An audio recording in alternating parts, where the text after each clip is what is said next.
আমি সজীব ওয়াজেদ জয় বলছি। আপনারা জানেন, আপনারা নিজের চোখে দেখতে পেরেছেন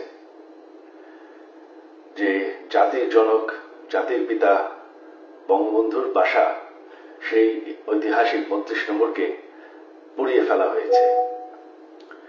এই প্রটেস্টার তো বলবো না, এই মব জাতির পিতার বাসাকে পুড়িয়ে ফেলে। সেই বাসা যেখানে বঙ্গবন্ধুকে হত্যা করা হয়, বঙ্গবন্ধুর আমার পুরা পরিবারকে হত্যা করা হয়, যেই বাসা ৭৫-এর খুনিরাও ধ্বংস করার সাহস পায়নি, যেই বাসা এখন এতদিন ওনার মিউজিয়াম ছিল, সেই বাসাকে তারা পুড়িয়ে ফেলেছে।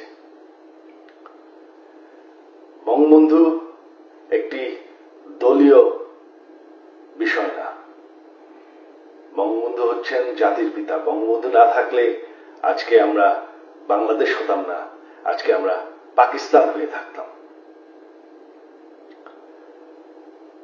আপনারা জানেন, সামনে 15ই আগস্ট, সেই কালো রাত, যেই রাত্রে বঙ্গবন্ধু এবং আমার পরিবারকে হত্যা করা হয়।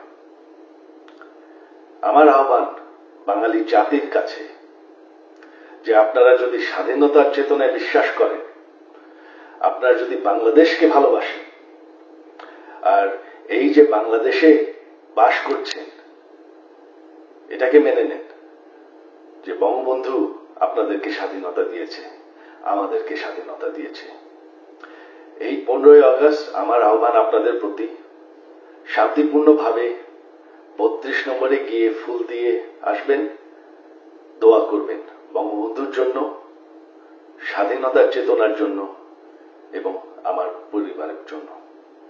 এই হলো আমার আহ্বান আপনাদের প্রতি। ধন্যবাদ। জয় বাংলা, জয়